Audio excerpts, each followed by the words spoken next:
আপনি কি টুথপেস্ট দিয়ে ব্রাশ করার পরে কুলি করে মুখ ধুয়ে ফেলছেন? আপনি কিন্তু তাহলে একটু ভুল করছেন। হ্যালো, আমি কানিজ। আমি একজন বায়োকেমিস্ট, ডিয়ার ডায়েটার হেলথ কনসালটেন্ট হিসেবে গত 5 বছর ধরে আমি কাজ করছি। রিসার্চ ব্যাক ডেটার সাথে হেলথকে মেলানো আমার প্যাশন। ছোটবেলা থেকে আমাদেরকে শেখানো হয়েছে ব্রাশ করে যত বেশি কুলি করে পেস্টটা ফেলে দেওয়া যায় তত বেশি ভালো। কিন্তু আসলে এটা একটা ভুল অ্যাপ্রোচ।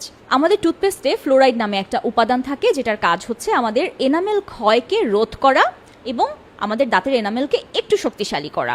আমরা যদি ব্রাশ করার পরে টুথপেস্টটা পানি দিয়ে ভালো করে কুলি করে ফেলে দেই, তাহলে এই ফ্লোরাইডটা কাজ করার সময় পায় না।